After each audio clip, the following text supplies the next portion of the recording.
A Muslim chanting Allahu Akbar has stabbed Bishop Mar Mari Emmanuel in Sydney Monday evening, April 15th, 2024.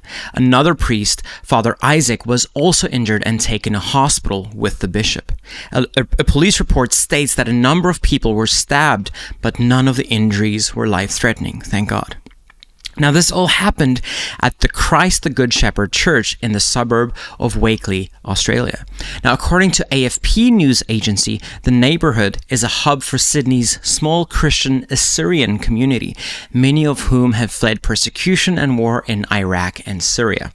Now, this happened during a live stream of their service where you can see a man approaching the bishop and then continuing to stab him. Now, when they held the attacker down, he can be seen smiling after he just attempted to take another human's life. Now, according to news.com.au, the attacker was a 15-year-old boy. Now, here is the footage of the attacker smiling after the attack.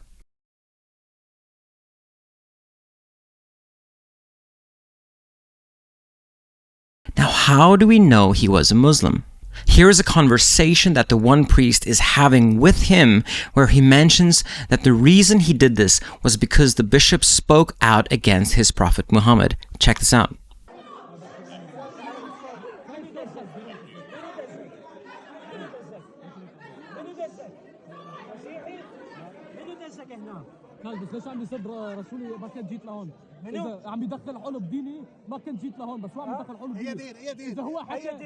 Here's another by an eyewitness who held him down, the one with the blood on the pants, mentioning, saying, and repeating Allahu Akbar. Check this out.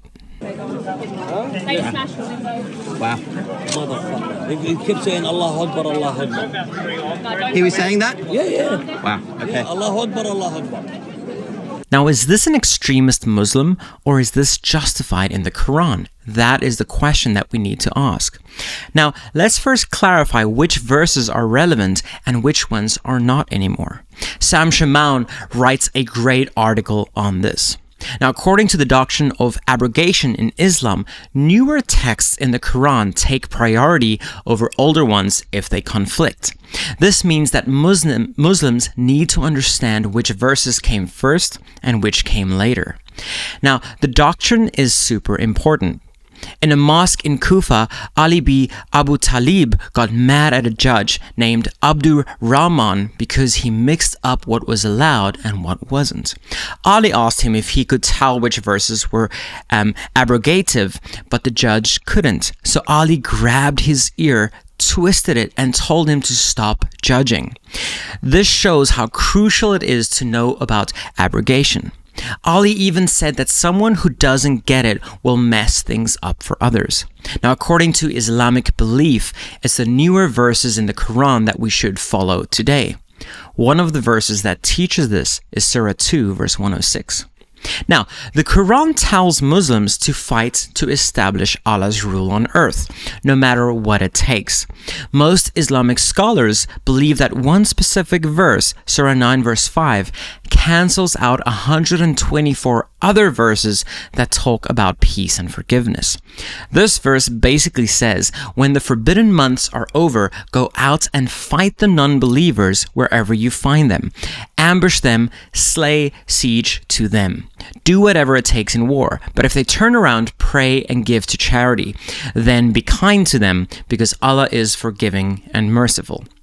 I mean, the verse actually word for word is here on the screen. You could read it, right?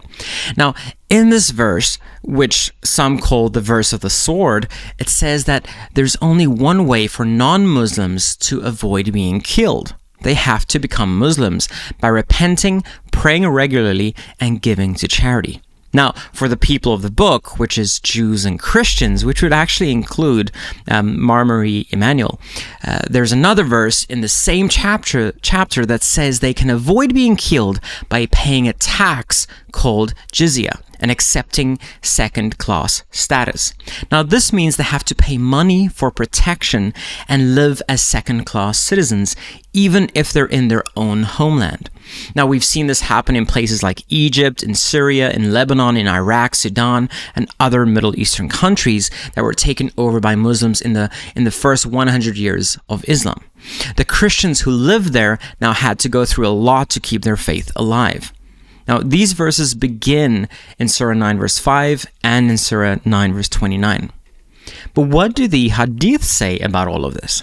Now, the hadith are basically the things that Muhammad, the Prophet of Islam, said and did. Now, they're like a second source of Islamic teachings after the Quran.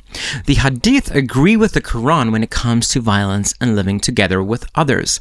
They also talk about abrogation, just like the Quran does, and have similar historical details. At first, Muhammad's teachings were more about peace, but later on, things changed. For example, Ibn Hibban wrote in his Sahih that Muhammad said he was sent to spread his message through violence. In another account by Imam Ahmed, Muhammad said he was sent with a sword before Judgment Day, and those who didn't follow him would face humiliation. Here's the source: Sahih, volume 14, page 529, as well as Musnad, volume 2, page 50. Now, Omar ibn al-Khattab even mentioned hearing Muhammad say that he wanted to kick out Jews and Christians from the area, leaving only Muslims. You can see this in Sunan Abu Dawud, volume 2, number 28. Now, there's even a story from Ibn Ishaq and al-Waqidi where Muhammad apparently said to kill any Jew you could find right after a particular murder. This is in al-Bidayah wa in al-Nihaya, Ibn Kathir, volume 4. Now, these hadith show a different side of Muhammad's teachings compared to that what we might expect. Now, let's take a look at what Muhammad did. Now, Aisha, his child bride, which he married when he was 6, and he had sex with her when she was 9, once said that Muhammad's character reflected the teachings of the Quran itself. Now, this is narrated Muslim. So, according to her, his life shows us what the Quran really means. Now, when we read about Muhammad's actions, we see a lot of cases where people were assassinated. Most of these happened because someone spoke out against Muhammad. Now, remember, Bishop Mar Mari Emmanuel also spoke out against Muhammad. For example, Ibn Ishaq reported that Muhammad once said to kill any Jew that falls into your power. Now, this led to an incident where Muyaisa, who wasn't even a Muslim at the time, killed a Jewish merchant named Ibn Sunayna.